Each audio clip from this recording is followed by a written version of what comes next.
Welcome to Off Leash and Unfiltered. Trigger warning, I'm Katie Pepe, delivering the truth in dog training.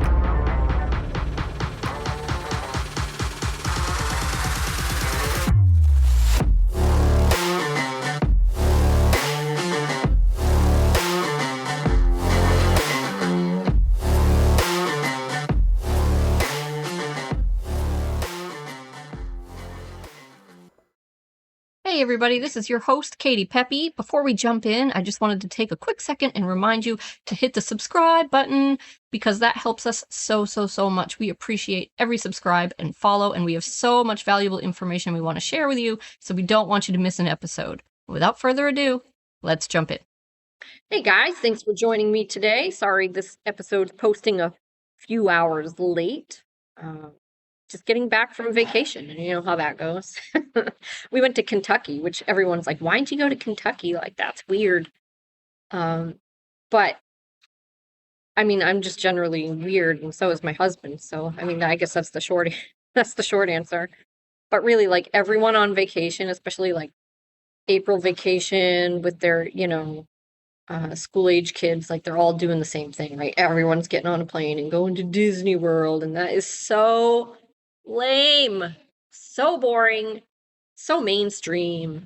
We don't do mainstream around here. So we went to Kentucky and we explored some caves, which was super cool. Highly recommend.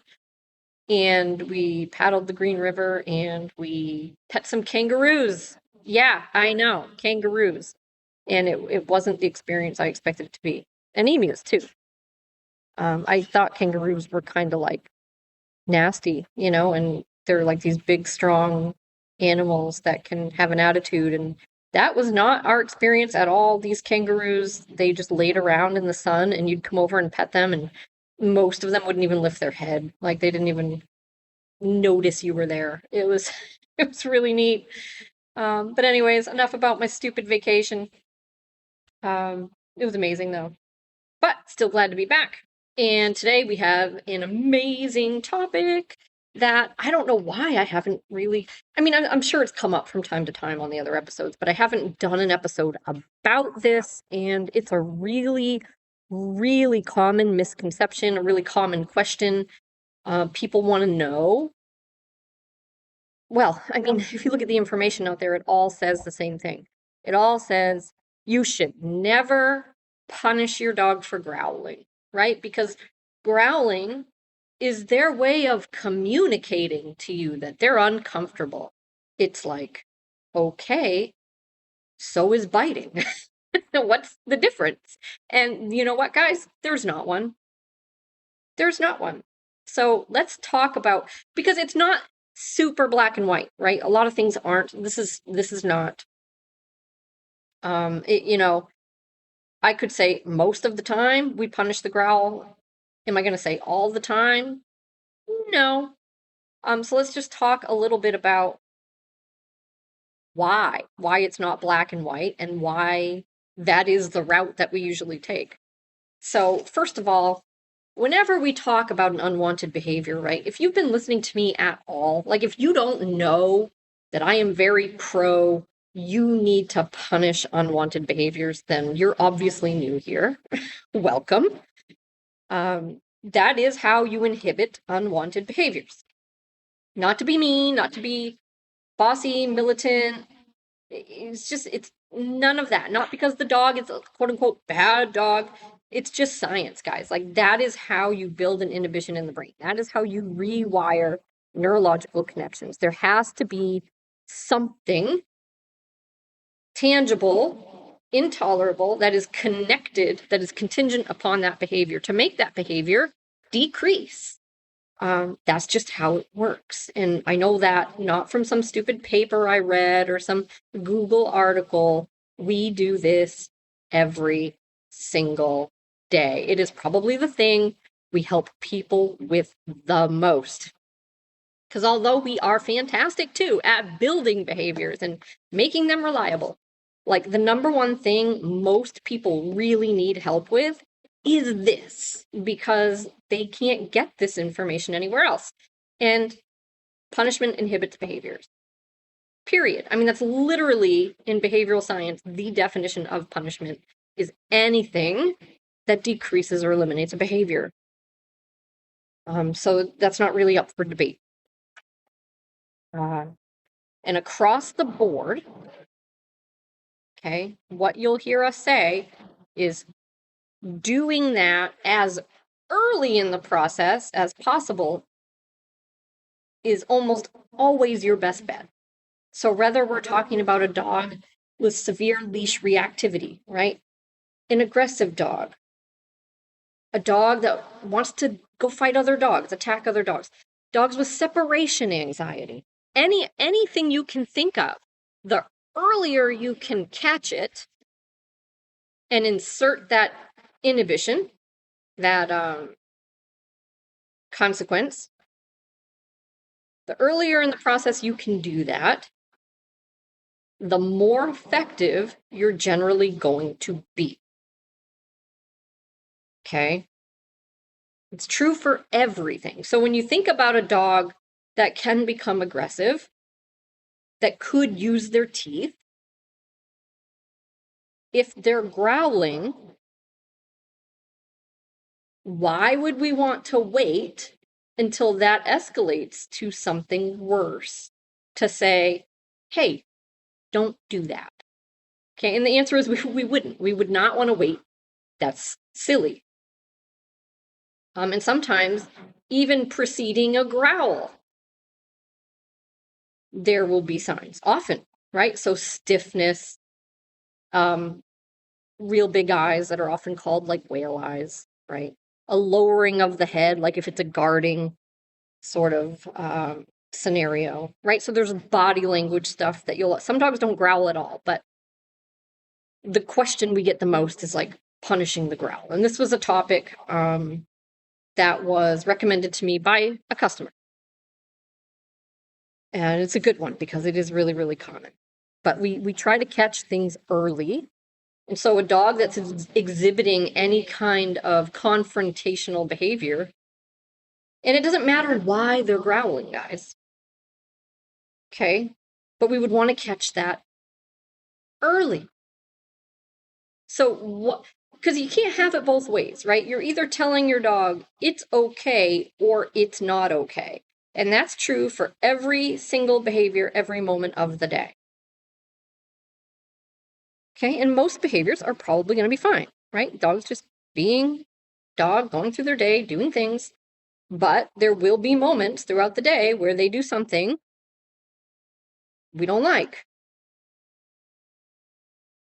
Whether it's just going to a part of the house we don't like, getting up on the couch, or maybe it's growling at somebody. We just had Esme here a few weeks ago, right? And she actually was just here for boarding, went home yesterday. She would growl if someone made eye contact with her while she was resting. Oh, right? I'm comfortable. Don't look at me. No, that's not okay. Right? But if we don't punish that behavior, then we're saying that's okay, right? So your dog is essentially kind of treating you like another dog and not one they have a ton of respect for. And you're going along with it and saying, yes, I'm another dog and I will respect your wishes and avert my eyes and not come near you. And now I'm not saying you should be able to go over and, go crazy all over your dog, giving them hugs when they're trying to sleep. A lot of dogs don't like to be bothered when they're sleeping. But if you can't look at your dog, if you can't walk in the room, if you can't walk by them, your dog needs to be able to tolerate normal living conditions and normal everyday scenarios. Right? And so where that threshold lies is really up to you. Right? For instance, we never go grab things out of a dog's mouth. I don't do that. There are trainers that do that. I don't do that. I know what my expectations are and I enforce them, but I'm never going to go grab something out of their mouth. I shouldn't say never, right? Sometimes we'll have dogs and we're playing and they don't have a history of any kind of guarding behaviors, and I'll grab the toy out of their mouth. Sometimes I do that. I admit it, right? But I'm not going to give a dog a high value bone and go grab it out of their mouth, or a dog that guards toys and go grab it out of its mouth. I'm just not going to. I'm going to teach them they have to give it up when I ask for it, and that's going to be enforced with consequences. Right? But even though I'm not going to go grab it out of their mouth, I'm not going to tolerate them growling at me over it just because I'm looking at it or I walk near them. No way. No way. So you have to decide where that threshold is, right? And then you've got play growls too, which dogs growl when they play, right? And you can generally tell the difference. If you can't tell the difference, then you might want to consider either punishing the growl to be safe or just not engaging in whatever that activity is. But generally speaking, if your relationship is in place with the dog, you're going to know, right? You're going to know, like, your dog has respect for you or they don't. And of course, everybody wants to say their dog is afraid when they're growling. Sometimes they are. Most of the time, they're not. Just my experience. Most of the time, they're not. And it doesn't matter, right? So if I have a dog who's really scared of strangers and we go out in public and they growl at somebody, I punish the growl. I correct them for the growl. It doesn't matter that they're scared because they're never going to stop being scared until they stop acting scared. So sometimes people have it twisted, they get it backwards. Okay, we don't have the technology at this point for you to control your dog's brain in the sense that you can get in there where the emotions are and fix how they feel. There's just no magic wand for you to do that. There's no mechanism by which we can do that, except we can change the dog's behaviors and then something magic happens. The way they feel in those situations starts to change. At least seemingly so, right? There's no way for us to ever really know for a fact how our dog feels. But you can tell. At least the trained eye can tell. I think sometimes the untrained eye is a little bit off because they tend to apply human emotions to what they're seeing, and they tend to apply human cognitive thought processes. Right? For instance, I had a dog that was left with me for boarding the other day, and right before the person walked out, the dog was shaking. And then the person got very concerned about why the dog was shaking. Because they're probably thinking in their head that the dog is having some thought process about what's happening and where they're going and if they're being abandoned or if they're leaving them with the mean lady, right? Being me, I'm the mean lady. By the way, dog's amazing, has a great time here. She's not scared of me, not at all. But that's just humans, right? We see shaking, it can only mean one thing. Dog's terrified and they're having all these awful thoughts in their head, but they're not. Dogs not even they're not capable of having those kinds of thoughts. Right? They can make associations, which broadly translates to predictions. Right? But they can't worry about the future. Dogs, they just don't have that. It's not a thing. But the breed in general tends to be more tense and anxious, and she certainly is one of those. And when your dog gets highly aroused, highly stimulated, anxious in any way, adrenalized, you'll see that. You'll see a little bit of a shake. Doesn't mean anything. Right? If you put a hunting dog in a cage and you put a rabbit in front of him, you might see some shaking. Doesn't mean he's afraid, guys. It's not what it means. Okay, and most of the time, and this isn't what this episode is about, but just as a side note, most of the time when you see shaking, like most of the time when you see a fearful dog, they're not shaking. Most of the time, dogs that are truly nervous and fearful, they're not shaking.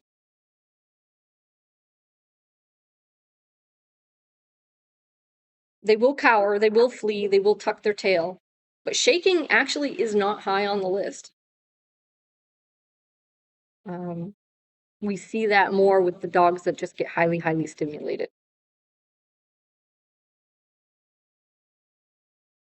More adrenaline. See it a lot with pitties. Any dog can do it, right? It's not just certain breeds. But anywho, catching behaviors early before they're at their worst is key in being effective and efficient at changing behavior and changing how your dog feels about a situation. Are there situations where I wouldn't punish a growl or where it might not be effective? Yeah. So an example is if you are face to face with a dog who is threatening you, who's, a big, confident, dominant type dog, and they're threatening you, and you try to punish that growl, right? They're threatening you with a growl. They may very well just eat that correction and come at you. That can happen. But, 99% of the time when someone's asking me, should I punish the growl? That's not their situation. That's usually not their situation. Usually it is the dog growls at strangers. The dog growls at other dogs. The dog growls if I come near them when they have a bone. And in that situation, it could happen as well, right? But so there's a lot of factors you do have to take into consideration, right? You have to know your dog. What kind of dog are you dealing with? The more confrontational the situation, like if your dog is growling at you, then the sorts of things that would play a role, I would say, are what's the nature of your general relationship? Is your dog generally kind of snotty and pushy, demands things from you, doesn't listen to you, threatens you whenever they want? Like, if that's what's happening, I'm not saying you shouldn't punish the growl, but you have a lot of work to do. Love the show? Well, I have great news. We are offering an inexpensive subscription to our new premium content. This is content that isn't available to the general public. We make it just for our subscribers. We're going to cover a variety of new topics in these episodes, and I think it's going to be a ton of fun. So you can jump right down into the show notes to get that website address, and then skip over there and sign up for this premium content. Just wanted to take a second to let you guys know about that. Thank you so much for your support. And now, on with the show. Right? And doing some of that other work is going to make a big difference. Right? So just trying to punish your dog for growling at you in that situation, that might kind of blow up in your face. Right? But if you put in the time, the effort, and the work of being like, okay, we're going to teach you all these commands. We're going to teach you what the e-collar means in relation to those commands. We're going to start holding you accountable for those commands. There's going to be corrections if you don't walk in a heel when I tell you to, if you don't go to place when I tell you to, right? So now you're starting to develop a relationship with standards. You're starting to become somebody different to your dog, right? Because the situation in that case is like your dog sees you as like the bottom rung, right? You're like the doormat of the house. Suddenly, you take a stand and correct your dog for growling at you. Well, some dogs are going to back right off and go, oh my God, I had no idea. Right? Every dog's different. And some dogs are going to say, bitch, what? I'll kill you. Right? So I don't know your dog. I don't know your dog. But I think it's pretty safe to say no matter what, The best course of action, if you have a dog that growls at you in any situation as their owner, is to not just focus on that moment. Yes, we're going to need to focus on that moment, but you've got a lot of other work to do, and you shouldn't skip it. You can't skip it. Use the structure we talk about. Put your dog in a kennel. Dog that growls at me does not need free roam of my house. Thank you very much. Nope. You can go in your kennel. I'll take you out to potty, I'll take you out to train, and then you're going back in your kennel. Right? We'll go for a walk. You're going back in your kennel. But I'm going to spend time building a different relationship with the dog when they come out of the kennel. Right? We're going to potty, and then we're going to work on stuff. We're going to do 50 sits. We're going to do 50 reps of place. We're going to go out and practice walking in a heel. I'm going to teach them a heel.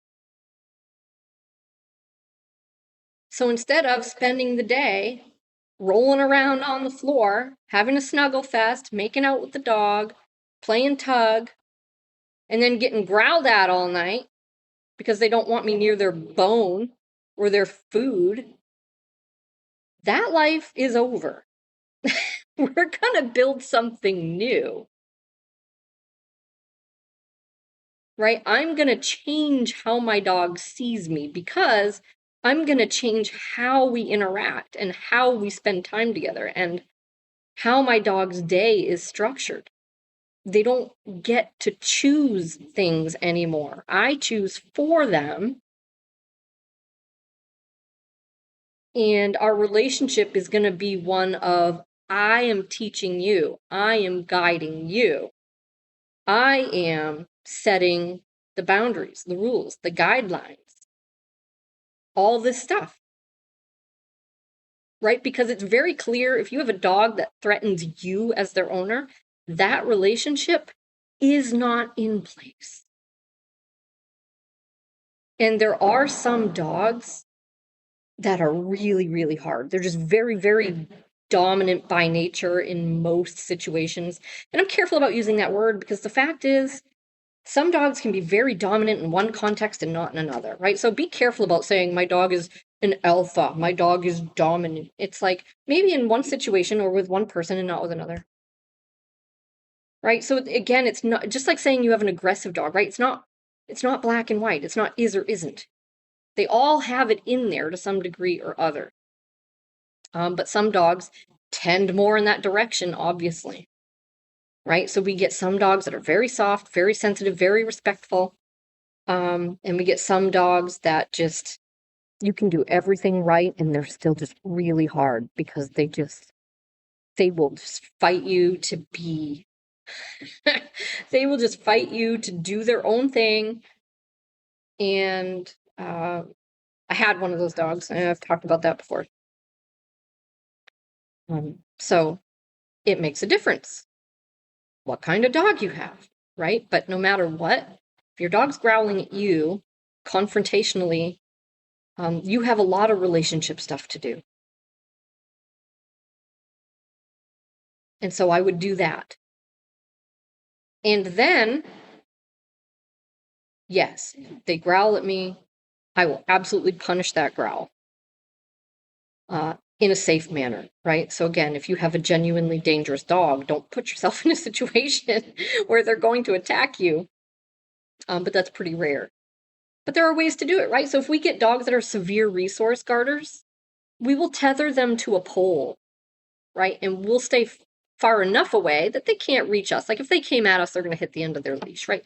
So like in those kinds of extreme situations, you can take precautions. You could even use a muzzle, right? With some dogs, they'll still do the behavior. Some dogs won't. But there are ways to do things safely. Don't put yourself in a situation where you're potentially going to get hurt, but it does need to be addressed. But I'm just saying, addressing it in a vacuum without fixing the relationship, it might work, but it probably won't. You're probably going to see it crop up more frequently in other places. You've got work to do. So we would recommend doing all of that work and absolutely punishing the growl. Absolutely. Now, when it comes to a dog maybe letting out a little growl toward another dog in certain situations, I might let that slide. Again, it's going to depend, right? So I don't know your situation, but that is how dogs communicate with each other. And it is normal if a dog gets too close to another dog while they're eating, or especially if they're staring while they're eating, because that means I want what you have and I'm going to try to take it. Right? So if the dog with the resource lets out a subtle little growl to say, hey, it's mine, don't even try to move in over here, that's not necessarily a big deal. But if you have a dog that goes from 0 to 100, right? Another dog walks in the room and they just fly across the room and attack the other dog because they have a bone or they have a bowl of food. Like, that's a bit much, don't you think? So yes, you have to do something about that.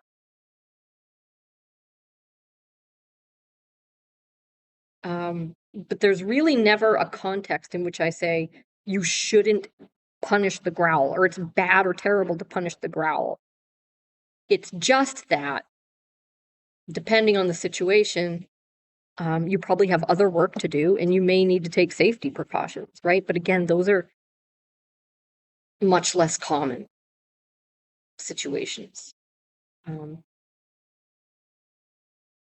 Most of the time, in most situations that people are describing, the dog just needs a no and a knee collar tap and be like, hey, they just need someone to disagree with that. So they can start to do something different.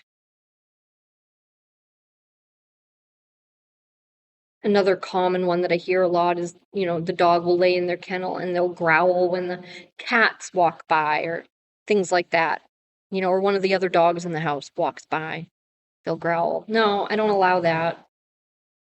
You can't just lay around growling at everybody for walking by. And even if it seems harmless, it's not. Because especially in situations where then the cat, the dog, the mailman, whoever it is, right, they keep walking away after. And so now your dog goes, oh, I did that. I should keep doing that. I should do that more. And then the behavior becomes more frequent, more intense, and potentially could escalate into something else, right? Especially what if your dog wasn't in the crate when they did that?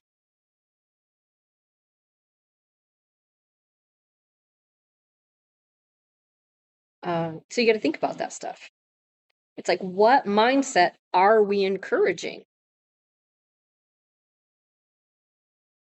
Where does our dog think they fall in the hierarchy here, right? Are they royalty and like this is their castle and these are all their things and their servants and they can just growl at anybody at any time, which translates to they could just attack anybody at any time? And nobody thinks their dog would do that, but remember, they all have it. It's in there somewhere. Doesn't mean your dog will necessarily do it. But if they're growling, I would say they're a lot more likely to do it than a dog that's not.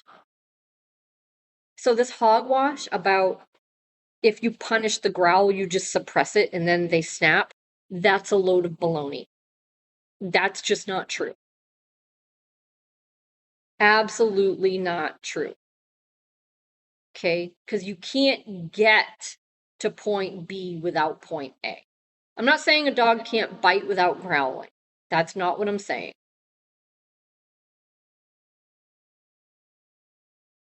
Could that happen? It could, right? There are dogs out there that don't growl, right? But we're talking about dogs that do, not dogs that don't, because we're talking about the growl. There are dogs that might just get stiff and then bite, or something of that nature, something like that. That does happen, right? But if you have a dog that has already proven that their natural sequence of events is to growl first, if you punish and inhibit the growl, that isn't then going to result in a bite without a growl. It's just not. We never see that. That's like saying if you have a dog with separation anxiety and you put them in a kennel and they whine and pace and then they escalate to trying to bite the bars apart on the crate. That's like saying if you punish the whining and the pacing, they'll just go straight to biting the bars. They don't. Now, if you had a dog that already naturally just went right to biting the bars, yeah, I'm sure that's out there. Right? But by you addressing things at the earliest possibility and saying that then behavior is going to somehow make a leap and escalate, that's just not how it works. It's just not how it works. I mean, guys, if you take dogs that are aggressive, whether we're talking about toward other dogs or other people, right? Dogs that have a bite history. If the only way for me to stop biting was to put the dog in the situation and let them bite and correct it, we would never be able to fix dogs. We would never be able to fix those issues, right? Because we can't just let dogs go around biting people to correct them. No, we correct them sooner than that for all the other stuff. The staring, the stiffening, the loading, the growling.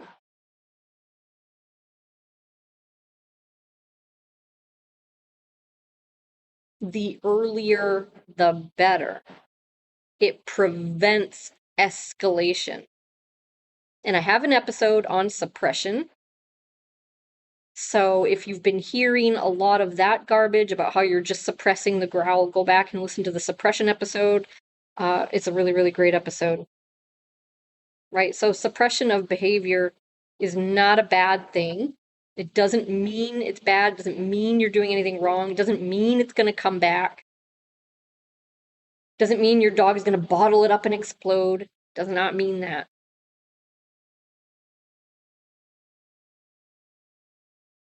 It means inhibition, right? Suppression literally means the definition of suppression is to forcibly stop. It's not bad. It's necessary.